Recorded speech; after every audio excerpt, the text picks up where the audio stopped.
Hi, everybody. My name is Hui Chun Lo, and I am proud to be representing Yasmina British Academy at TEDx Youth Talks. Hands up if you've seen litter thrown in land and ocean, smelt polluted air, and met, seen, or been someone who wasted a bunch of electricity and food. Well, that, my friends, is non-sustainability. Non-sustainability harms the Earth in many ways, such as resource depletion, pollution, biodiversity loss, environmental degradation, and higher risk of climate change. None of this sounds good for the Earth or us, right?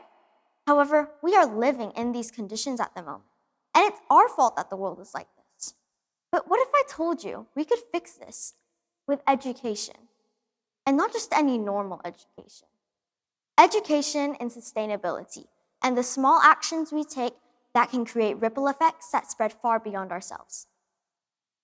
Why should we learn about sustainability, though? Well, sustainability slows climate change, preserves natural resources, makes the world greener, reduces pollution and waste, which leads to cleaner air and fresher water. Think about it. 1,219 private and public schools with 627 international schools are in the UAE alone. That's probably millions or even billions of students for us to educate for a better world. If we educate one student and they start acting sustainably, that could create a ripple effect through all of their classmates. I believe that sustainability should be taught not only along with other subjects, but as a standalone lesson. You might be thinking, how do we link our lessons to sustainability? Well, look no further. I have an idea. In maths, we could calculate how much energy we save when we switch off our classroom lights and see how one small action can ripple out to make a big difference. In English, we can write emails or letters to non-sustainable companies about why they should be sustainable and how that can create a positive ripple effect through other companies. In science, we can find ways to clean the oceans, like using large-scale technology that uses natural currents to collect plastic. In art, we could design sustainability-themed posters and post them on social media, sending a visual ripple through school and the public. And we could also host events like beach cleanups, which we've already done in Yasmina, to add a little bit of fun into learning about sustainability.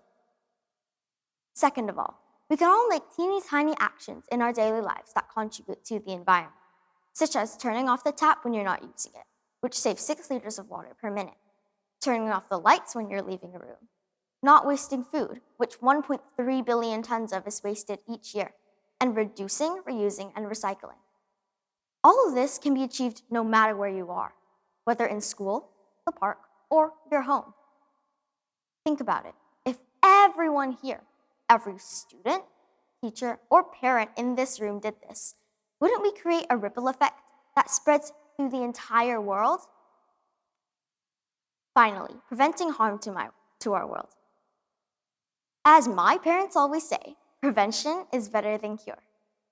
Now, have any of you heard of high-performance learning, otherwise known as HPL? Well, let me introduce a character to you called Defender Dolphin. And no, I'm not talking about a dolphin that does karate to fend off its predators. I'm talking about a dolphin that cares, protects, and takes action when something is wrong. And don't we all want to be that kind of person? Each act of care creates a ripple that inspires others to do the same. Okay, but how do we do it in sustainability? Well, we have to prevent people from littering and prevent harmful gases from being let upon our world. And we also have to encourage reducing, reusing, and recycling, the 3 R's.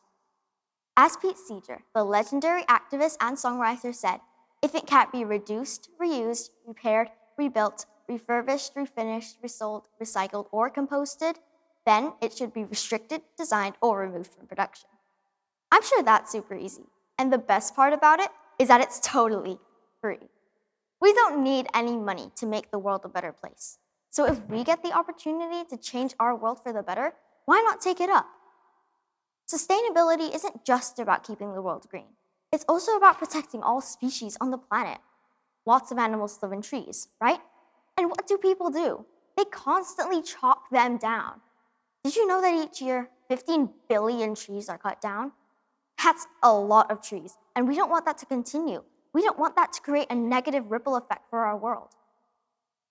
Why do we even need to be using so much paper anyway. I mean, hands up again if you pay with Apple Pay or card. Whoa, that's a lot of you here. So cash is probably stuffed at the bottom of your wallet or somewhere dusty in your house. It's true. Now, we do a lot of work digitally anyway. So why do we even need to be using so much paper? And think about all those empty new books we never ended up using. How much paper is being wasted every single day that doesn't even need to be wasted? And remember, this isn't just about paper. It's objects and items that we use in our daily lives. We need to be heard, and we need to create a positive ripple effect through our entire world. Because if we want our Earth to live a life worth living, then let's put our time and effort into taking care of it and be friends with the Earth like we are to everyone. Thank you.